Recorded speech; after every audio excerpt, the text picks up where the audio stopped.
오늘 열왕기상 12장 1절에서 11절까지 교독으로 읽겠습니다.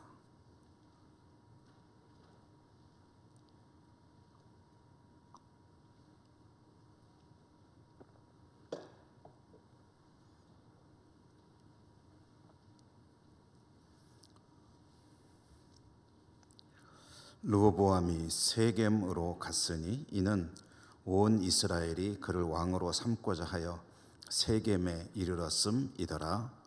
느바세 아들 여로보암이 전에 솔로몬 왕의 얼굴을 피하여 애굽으로 도망하여 있었더니 이제 그 소문을 듣고 여전히 애굽에 있는 중에 무리가 사람을 보내 그를 불렀더라. 여로보암과 이스라엘의 온 회중이 와서 르호보암에게 말하여 이르되 왕의 아버지가 우리의 멍에를 무겁게 하였으나 왕은 이제 왕의 아버지가 우리에게 시킨 고역과 매운 무거운 멍에를 가볍게 하소서.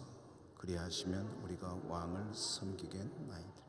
르호보암이 대답하되 갔다가 3일 후에 다시 내게로 오라 하매 백성이 가니라. 왕이 문의 생전에 그 앞에 모셨던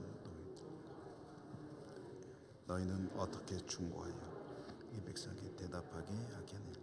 대답하여 이르되 왕이 만일 오늘 이 백성을 섬기는 자가 되어 그들을 섬기고 좋은 말로 대답하여 이르시면 그들이 영원히 왕의 종이 되리이다 하나 왕이 노인들이 자기 앞에 모을 수 있는 자기와 함께 자라난 어린 사람들과 의논하여 이르되 너희는 어떻게 자문하여 이 백성에게 대답하게 하겠느냐. 백성이 내게 말하기를 왕의 아버지가 우리에게 매운 멍에를 가볍게 하라 하였느니라. 함께 자라난 소년들이 왕께하리. 이 백성들이 왕께하리기를 왕의 부친이 우리의 멍에를 무겁게 하시니 왕은 우리를 위하여 가볍게 하라 하였은즉 왕은 대답하기를 내 새끼손가락이 내 아버지의 허리보다 굵으니 내 아버지께서 너희에게 무거운 멍에를 매게 하였으나 이제 나는 너희의 멍에를 더욱 무겁게 할지라. 내 아버지는 채찍으로 너희를 징계하였으나 나는 전갈 채찍으로 너희를 징계하리라 하소서. 아멘. 오늘 말씀의 은혜가 풍성하시기를 기원합니다. 하나님을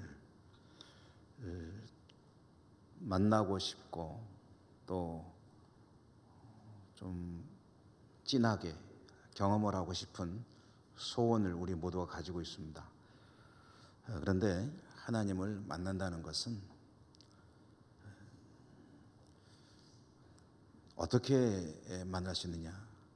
하나님은 그 백성을 만나실 때 가장 보편적인 방법이 말씀으로 만나시는 겁니다. 하나님이 말씀이시고 또 말씀으로 찾아오시고 말씀으로 살려내시고 말씀으로 치유하시고 말씀으로 성도들과 함께 하시기 때문에 설교 듣는 것을 하나님을 만나는 것과는 완전히 별개의 일로 생각하지 마십시오. 하나님 말씀을 듣는 것이 곧 하나님과의 만남이다 라는 그런 이해를 가지시고 말씀을 들으시면 훨씬 더 집중하여 또 진지하게 들을 수가 있을 것입니다. 오늘도 말씀의 은혜가 풍성하시기를 기원하고요. 오늘 열왕기상 읽기에 들어가서 17번째 이야기, 이제 르호보암 이야기로 들어갑니다. 이스라엘의 역사를 우리가 쭉 이제 훑어 내려가면서 이 역사 이야기이기 때문에 하나하나의 어떤 사건들과 또 에피소드들을 듣게 되는데 그 이야기가 옛날 얘기가 아니고 하나님이 들려주시는 하나님의 말씀이고요. 그 이야기를 들려주시는 하나님의 뜻을 알아들어야 하는 것이 우리의 숙제입니다. 자, 오늘도 하나님의 음성이 들려오길 바라는데요. 솔로몬이 죽었죠. 솔로몬의 생애를 통해서 솔로몬을 왕이라는 사람으로서의 그 관점으로 바라볼 때 솔로몬은 대단히 아주 괜찮은 왕이었죠. 강력한 리더십 그리고 탁월한 지혜, 이런저런 여러 가지 경륜들, 그래서 부국강병을 추구했고 부국강병을 이루어냈고 아버지 다윗의 뒤를 이어서 자기 나라 이스라엘의 위상을 한껏 높여놓은 왕이니까 아주 괜찮은 왕입니다. 그런 그가 죽었습니다. 대체로 위대한 지도자가 이제 별세하거나 어떤 이유로 공백을 가져오게 되면 그 뒤를 잇는 지도자의 역할이 굉장히 중요하죠. 뭐 국가만 그런 게 아니라 어떤 단체든 공동체든 다 마찬가지입니다.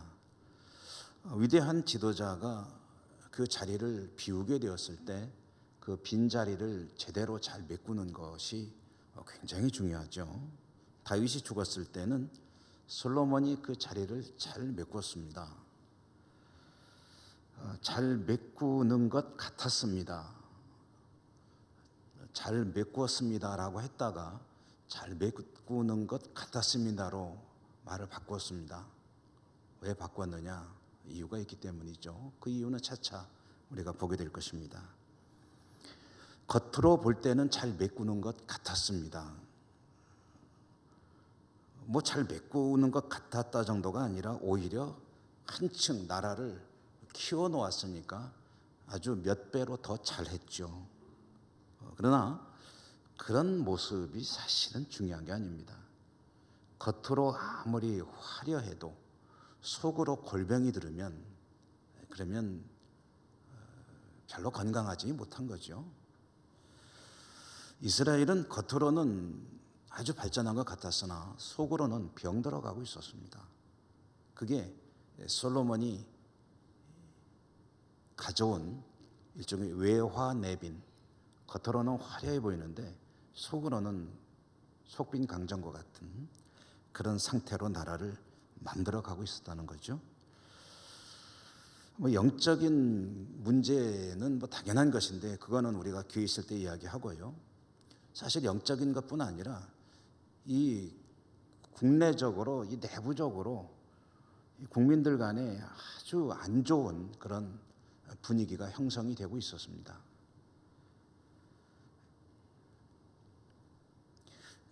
그래도 어쨌든 솔로몬이 그런 대로 왕으로서의 모습만 놓고 본다면 그런 대로 합격점을 줄 수 있을 것 같은 솔로몬이 죽고 그 뒤를 잇는 아들 르호보암, 그는 아버지에 비하면 어떤 왕이 될 수 있을까? 왕이 될 것인가? 리더십은 어떨까? 지혜는 어떨까? 그는 과연 이스라엘의 위상을 더 높여놓을 수 있을까? 아니면 유지할 수 있을까? 아니면 추락하게 만들까? 그리고 그보다 더 중요한 영적인 면에서는 어떤 임금이 될 것일까? 뭐 이런 여러 가지 궁금증을 이제 우리에게 던져줍니다. 이제 솔로몬의 아들 르호보암의 이야기를 뭐 많이는 안 나옵니다, 성경에. 그렇지만 이제 오늘 주어진 이야기를 보게 되면 오늘 말씀의 시작은 르호보암이 세겜으로 갔다, 이렇게 시작이 됩니다. 세겜으로 갔다. 왜 갔느냐? 왕이 되기 위해서 갔다.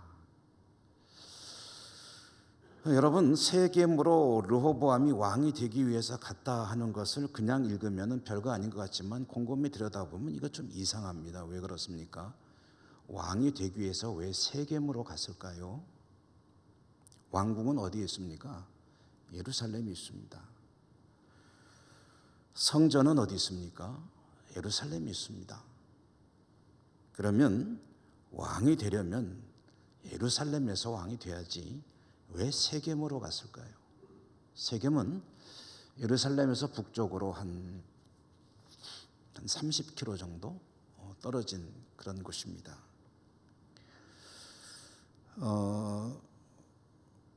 이스라엘은 통일 왕국이죠. 이때만 해도 통일 왕국이었죠. 사울 때의 통일 왕국이었고 다윗 때에 잠시 나눠진 적이 있지만 그래도 통일 왕국으로 다윗이 33년을 다스렸고 솔로몬이 40년간 왕노릇하면서 통일 왕국으로 나라가 유지가 되어 왔고 사실은 야곱의 12 아들이 그 부족의 조상이 되는 한 핏줄 민족이고, 대체로 이스라엘은 비록 부족별로 나뉘어지는 그런 기원을 가지고 있긴 하지만 아직은 통일된 왕국으로 나라가 내려오고 있었습니다. 그런데 사실은 이렇게 통일된 왕국으로 이스라엘이 유지가 되고는 있었지만 그 내면을 들여다보면은 이스라엘은 남과 북으로 실질적으로는 나뉘어져 있었습니다. 요셉의 아들인 에브라임을 중심으로 하는 북쪽의 10개 부족의 어떤 끈끈한 친밀감, 그리고 다윗의 출신 부족인 유다 부족, 유다 지파를 중심으로 이제 베냐민 또는 시몬 이런 지파들이 들락날락 하긴 했지만 어쨌든 유다를 중심으로 하는 이 남부 부족의 연합, 세력으로 따지면 10개 대 2개니까 뭐 비교가 안 되죠 사실은. 그렇지만 유다라는 워낙에 막강한 지파가 있기 때문에 그런대로 열세인 것은 사실이지만 그런대로 균형을 이루고 이제 북과 남으로 실제로는 나눠져 있다. 그러나 겉으로 통일된 국가를 이루고 내려오고 있었다. 그게 현실입니다. 북쪽 사람들은 에브라임 지파를 중심으로 하는 그런 북쪽 10개 부족의 사람들은 사울이 죽고 다윗이 왕이 되었을 때 다윗에게 완전히 마음으로부터 복종하고 그 나라의 일원이 된 것은 아니었습니다.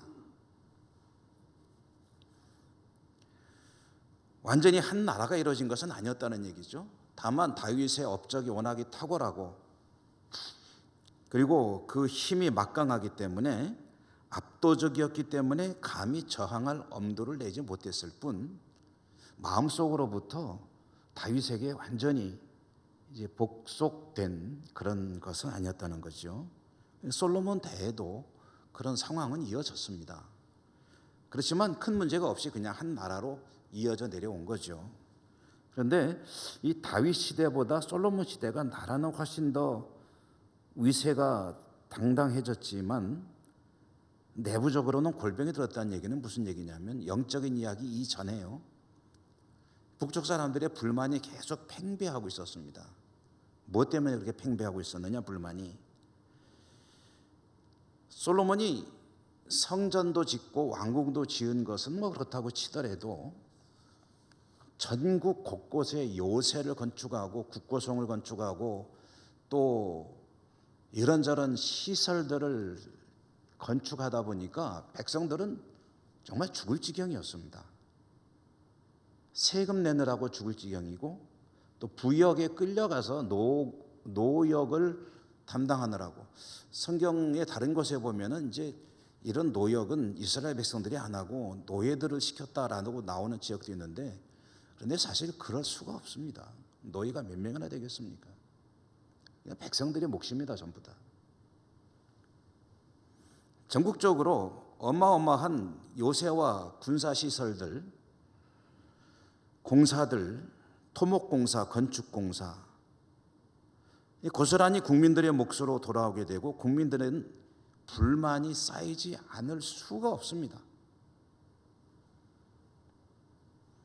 그래도 솔로몬 때만 해도 그런 대로 참고 기다렸고 외부로 그 불만이 크게 표출되지는 않았습니다. 그런데 이제 솔로몬이 죽었습니다. 그리고 르호보암이 왕이 되어야 될 이제 순간이 된 거죠. 근데 솔로몬이 이런 민심을 몰랐겠느냐 하면은 그 모른다는 건 있을 수 없는 일입니다. 한 나라의 왕이 이런 나라를 다스려 나가면서 백성들의 민심이 지금 어느 쪽으로 가고 있느냐, 이거 모른다는 것은 말이 안 되는 소리고요. 르호보암도 그거를 잘 알고 있습니다. 아들인 이 르호보암도. 그럼 세겜이라는 도시가 어떤 도시냐면요, 남쪽의 중심 도시는 과거에는 헤브론, 그리고 나중에는 다윗이 예루살렘으로 도성을 옮기면서 예루살렘이 되었고요. 북쪽의 중심 도시는 바로 이 세겜입니다. 세겜이 북왕국 이스라엘의 중심 도시, 종교적인 중심 도시, 베델, 세겜, 실로라고 하는 세 개 도시가 인접해 있는데 여기에 성소도 있었고 정치의 중심지고 경제의 중심지고 모든 것의 중심지가 이 베델과 세겜과 실로 요 세 도시가 만나는 그곳에 있습니다.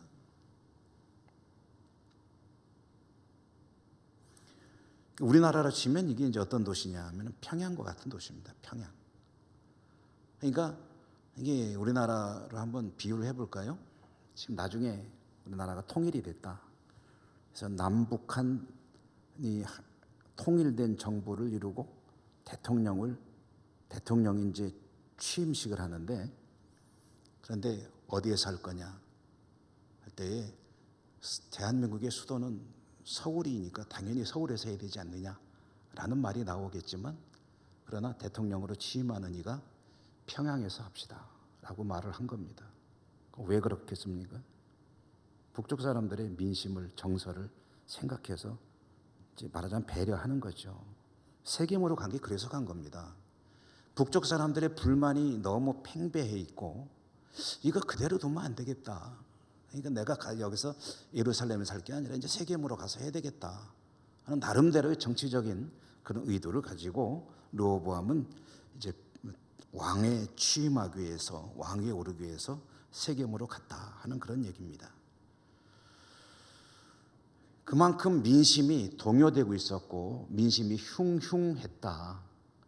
여러분, 이스라엘의 왕이 성전이 있는 예루살렘에서 왕위에 올라야지요. 너무나 당연한 거 아닙니까? 그런데 성전이 있는 예루살렘을 떠나서 북쪽 사람들의 도성인 세겜으로 갔다는 건 벌써부터 르호보암이 사실은 이게 좀 이게 만만치 않다, 이게 위기의식을 느끼고 있다는 이야기이거든요. 그래서 북쪽으로 갔는데 북쪽으로 간 르호보암이 미처 생각하지 못했던 변수가 한 가지 있었습니다. 자기가 생각했던 것보다 훨씬 더 심각한데 그것까지는 미처 생각을 못한 게 뭐냐면은 이미 북쪽에서는 여로보암을 중심으로 세력이 뭉치고 있었다는 거예요. 그냥 불만만 가지고 있는 정도가 아니라 구체적으로 지도자 한 사람을 선택을 하고 그를 중심으로 10개 부족이 똘똘 뭉치고 있었다. 여로보암, 여러분 우리가 수요일에 계속 읽어오면서 여로보암에 대해서 이야기를 나눠보았죠. 여로보암은 솔로몬 시대에 솔로몬이 워낙에 우상을 섬기고 하다 보니까 하나님께서 아히야라고 하는 선지자를 통해서 계시했죠. 아히야가 새 옷을 입고 가다가 옷을 찍찍 찢어가지고 12조각을 만들어서 여로보암에게 10조각을 주고 하나님께서 너에게 10개 부족을 맡겨서 나라를 너에게 줄 것이다 라고 말씀을 하셨지 않습니까? 그 얘기를 듣고 솔로몬이 그냥 두겠습니까? 그러니까 망명해야죠, 빨리. 어디로 갔냐면 이집트로 갔죠. 이집트 가서 망명 생활을 하고 있었는데, 그러니까 솔로몬이 살아있는 동안에는 이 여로보암은 겁이 나서 귀국 못합니다. 돌아오면 죽는 거죠. 뭐 정치적인 라이벌을 그냥 둘 리가 있겠습니까? 솔로몬. 그랬는데 솔로몬이 죽으니까 이제는 르호보암이 아직 왕이 안 됐고 혼란기가 왔다 싶을 때 여로보암이 얼른 이제 돌아오는데 북쪽 10개 지파가 여로보암을 초청을 한 거예요. 여로보암이라는 인물이 있다. 이건 말하자면 제야 지도자입니다. 요즘 정치적으로 본다면, 현대 정치로 본다면 제야 지도자로 활동하다가 지금 강력한 권력 정권 라이벌인데 말하자면 망명생활하고 있는 거예요. 그런데 나라가 좀 어수선해지니까 가서 모셔온 겁니다. 초청해갖고 왔어요. 그래가지고 10개 지파가 여로보암을 대표로 세워가지고 르호보암과 말하자면 단판을 짓게 한 겁니다. 요구하는 내용이 뭐냐면, 요즘 말로 하면은 세금 좀 그만 걷어라. 그리고 노역 때문에 죽을 지경이다. 노역을 좀 줄여라. 이 사실 이 세금하고 노역, 이게 이제 백성들을 짓누를 때가 나라가 망해갈 때입니다. 우리나라 조선 중기 이후 말기로 넘어가는 그때도 뭐 삼정의 문란 해가지고 이 경제 그다음에 이거 군포 뭐 이런 여러 가지 제도들이 다 탐관 오리들에 의해서 다뤄지면서 백성들이 정말 그때 고혈을 짠다고 그러잖아요. 고혈을 짠다. 고혈. 뼈에서 피를 짜낸다는 거 아니에요. 춘향전에도 그런 노래가 나오잖아요. 백성들의 고혈을 짜가지고 이 잔에 따라 마시고 있는 그런 탐관오리들의 모습. 그러니까 솔로몬 대가 사실 백성들이 그렇게 힘든 그런 시대였다는 거죠. 여로보암을 이제 북쪽 10개 지파가 초청을 해가지고 당신이 우리를 이끌어 주시오. 그리고 르호보암과 이렇게 단판을 지어 주시오. 할 때 여로보암이 이제 그걸 딱 모아가지고 르호보암을 만났습니다. 르호보암을 찾아갔습니다. 솔로몬은 두렵지만 르호보암 정도야 뭐 내가 가서 만나지 뭐 지가 나를 어떻게 하겠어 하는 그런 배짱도 있었던 것 같아요. 여로보암이 세금을 줄여달라, 부역을 줄여달라. 만약에 그렇게 해준다면 북쪽 이 10개 지파는 당신의 아버지의 뒤를 이어 할아버지의 뒤를 이어 당신을 왕으로 인정하고 섬기겠다라고 제안을 합니다. 그 얘기는 뭡니까? 만약에 우리 요구 안 들으면 우리 당신하고 상관없다. 우리끼리 독립할 거야. 뭐 그런 얘기를 하는 거죠. 만약에 우리 요청을 들어준다면 다윗 솔로몬에 이어서 당신에게 충성하겠지만 그렇지 않다면 하고 이제 한번 싹 쳐다보고 갔겠죠. 르호보암은 이런 청원에 대해서 즉각 대답하지 않고 사흘간 말미를 주시오. 그리고 다시 오시오. 내가 대답하겠소. 라고 하고 이제 사흘간 생각을 정리할 시간을 가진 거겠죠. 그리고 그 뒤에 얘기는 뭐 너무나도 유명하죠. 여러분 잘 아시죠? 두 종류의 사람들에게 자문을 구했다. 한 그룹은 원로 대신들, 한 그룹은 패기만만한 젊은 신하들. 원로 대신들에게 자 이런 얘기, 이런 청원이 들어왔는데 이거 어떻게 하면 좋겠습니까? 자기 아버지 대 막 그냥 아주 그냥 뭐 경험이 많고 경륜이 쌓여 있는 그런 노련한 그런 충직한 그런 신하들이죠. 원로들에게 자문을 구하니까 원로들이 이렇게 대답합니다. 왕이 힘으로 백성들을 누르지 않고 겸손하게 그들의 요구를 들어주고 백성들을 섬기는 마음으로 왕 노릇한다면 그들이 왕을 잘 받들어 섬기고 나라가 안정될 것입니다. 들어주라는 거죠. 르호보암이 이 권고를 들었더라면 좋았을 텐데, 근데 이제 또 한쪽 얘기도 들어볼까 그랬는지 어쨌든 젊은 신하들에게 가서 또 물어봤습니다. 그랬더니 이 젊은 사람들은 뭐라 그러냐면 그냥 그까짓 그거 다 들어져다 보면 정치 어떻게 하냐고 그거 눌러버리라고. 대통령이 아니죠. 왕에게 그 정도 권위는 있어야지. 까부는 거 자꾸 얘기 오냐오냐 해주면은 어디까지 덤벼들지 몰라요. 그러니까 이번에 확 길을 콱 꺾어버리세요. 왕의 권위를 보여주시오. 뭐 이런 식으로 얘기했겠죠. 성경의 표현을 그대로 옮겨본다면 나의 새끼손가락이 아버지 허리보다 굵다. 나는 내 아버지보다 더 무거운 멍에를 너희들에게 부과하겠다. 아버지는 채찍으로 징계했다면 나는 전갈 채찍으로, 전갈 채찍이라는 게 뭔지 잘 모르겠는데 어쨌든 이름만 들어도 무시무시하죠. 전갈 채찍으로 너희들을 다스리겠다. 한마디로 말하면 뭡니까? 반항하지 말고 저항하지 말고 엉뚱한 생각하지 말고 시키면 시키는 대로 해 하고 확 눌러버린 거죠. 오늘 우리가 읽은 말씀은 여기까지 읽었는데 이제 그 뒤에 이야기도 사실은 이제 읽어야 되지만 양이 좀 많아서 11절까지만 읽었습니다만은 그 뒤에 어떻게 됐습니까? 북쪽 대표단이 이제 분노하게 되죠. 우리가 다윗과 무슨 상관이 있느냐? 사실 따지고 보면 우리가 다윗을 굳이 왕으로 할 이유가 뭐가 있느냐? 뭐가 아쉬워서 다윗을 왕으로 섬기느냐? 그건 해묵은 북쪽 사람들의 남쪽 다윗 왕가에 대한 생각입니다.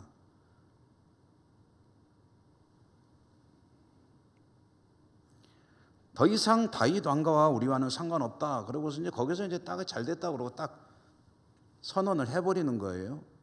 그 르호보암이 공사 감독관을 보냈더니 그 감독관을 쳐 죽여버렸어요. 분위기가 워낙 험악하니까 르호보암이 부랴부랴 예루살렘으로 돌아오게 됩니다. 왕으로 즉위하는 것은 뭐 허사가 돼버리는 거죠. 이렇게 해서 이제 남과 북으로 이스라엘 나라가 이제 분열이 되게 되는 건데요. 참 가슴 아픈 일이죠.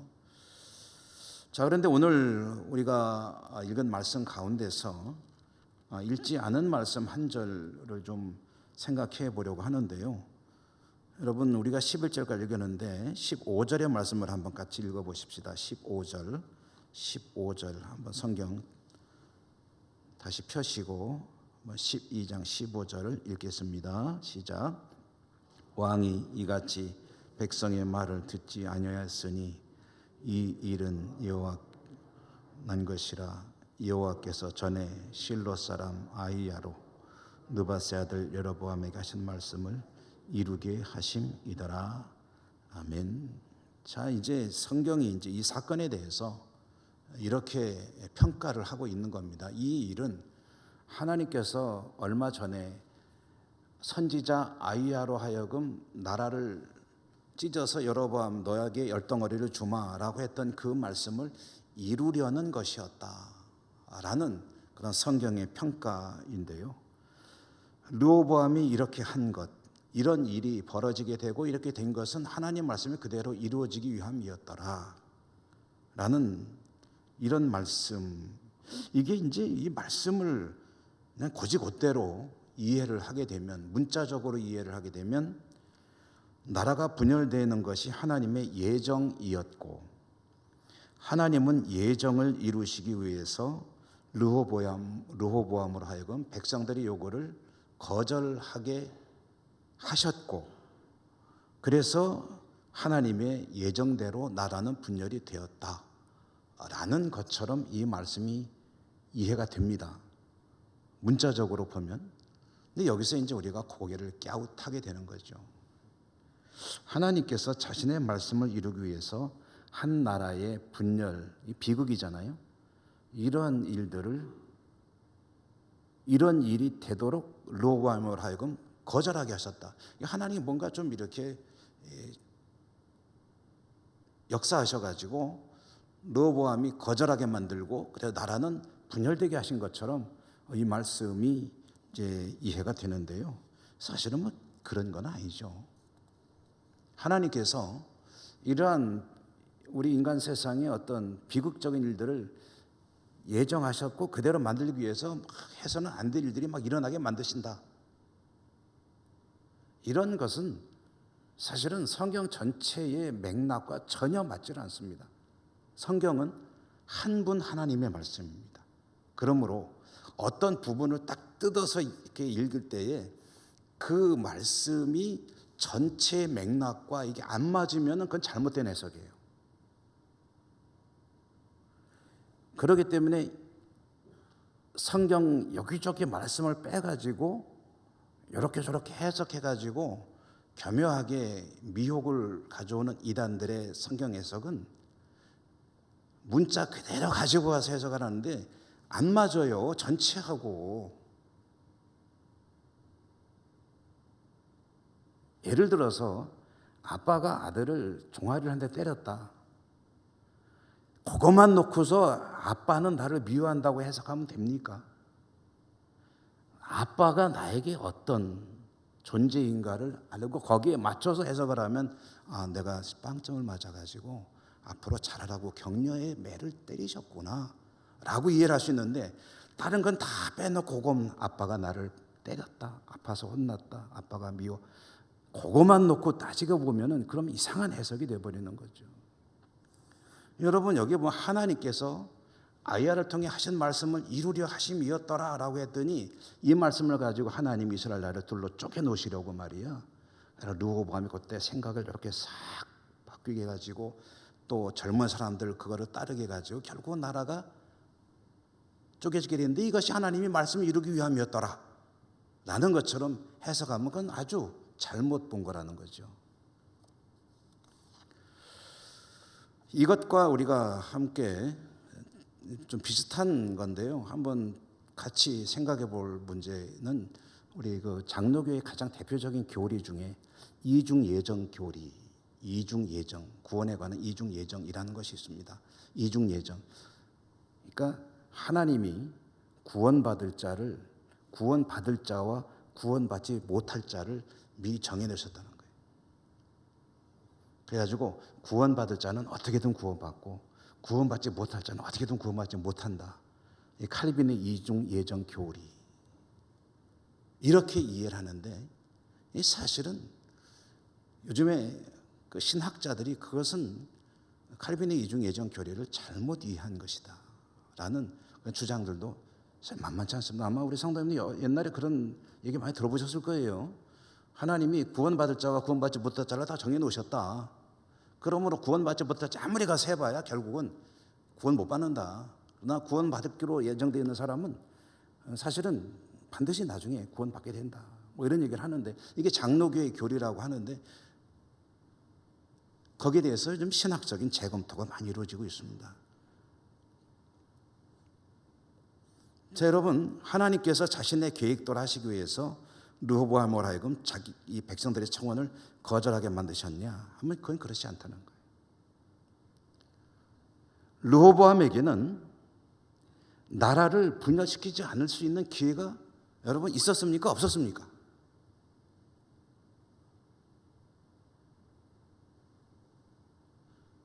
그는 이미 백성들의 마음이 이탈되고 있었음을 알고 있었습니다.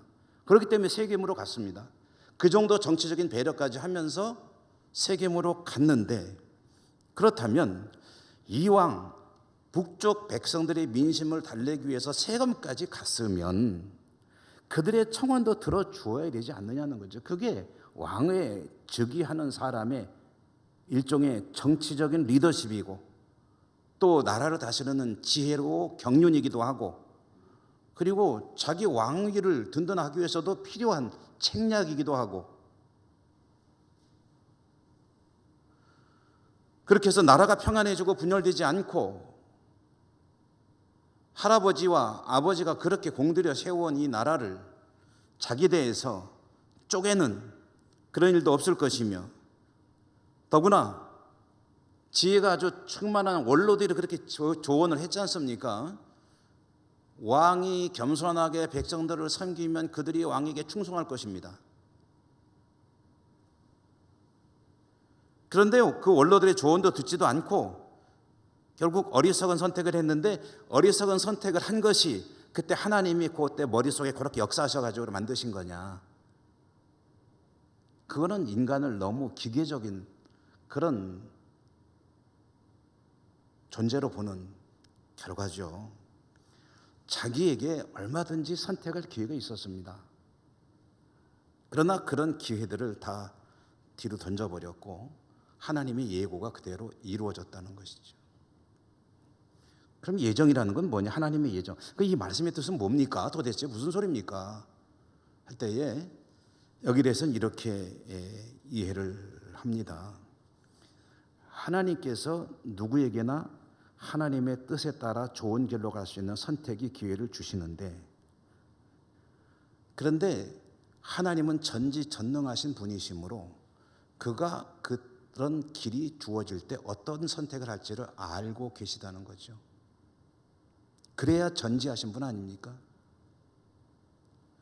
다 알고 계시기 때문에 그 일이 어떻게 될지를 아시는 하나님께서 그것을 미리 예고하시는 것이다.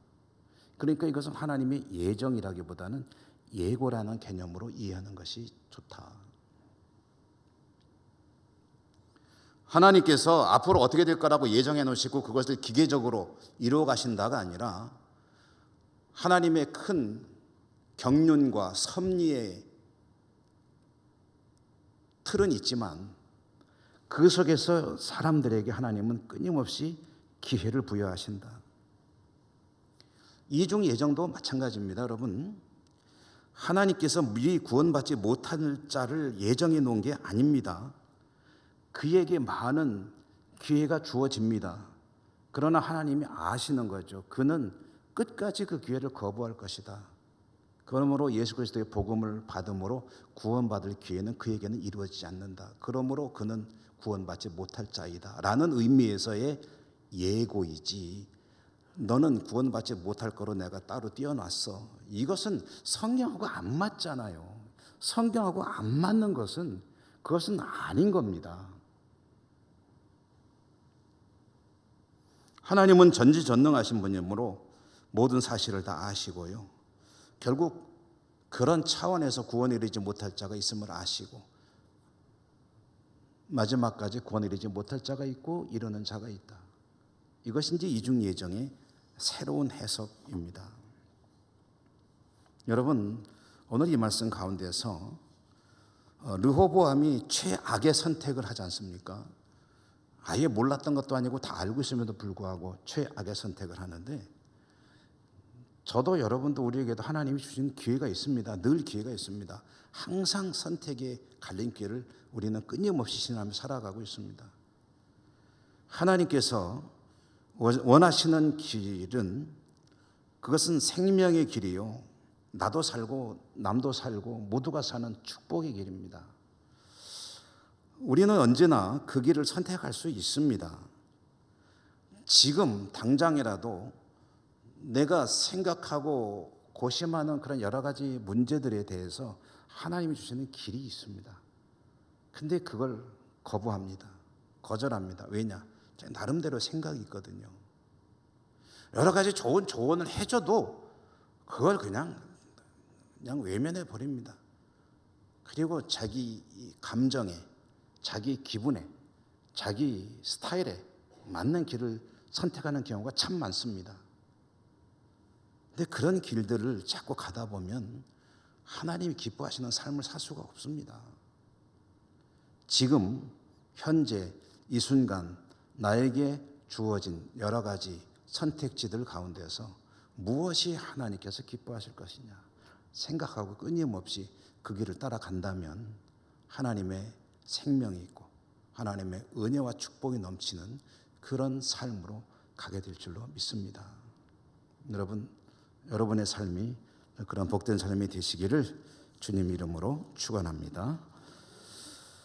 하나님 감사합니다. 오늘 말씀 주셔서 들었습니다. 그렇습니다. 하나님 우리에게 끊임없이 기회를 주십니다. 우리의 삶이 이어지는 동안 그 많은 기회들을 잘 선택하고 살려서 하나님을 기쁘시게 하는 하나님의 사람으로 사는 일에 성공할 수 있도록 저희들의 삶을 축복해 주옵소서. 예수님 이름으로 감사하고 기도드립니다. 아멘.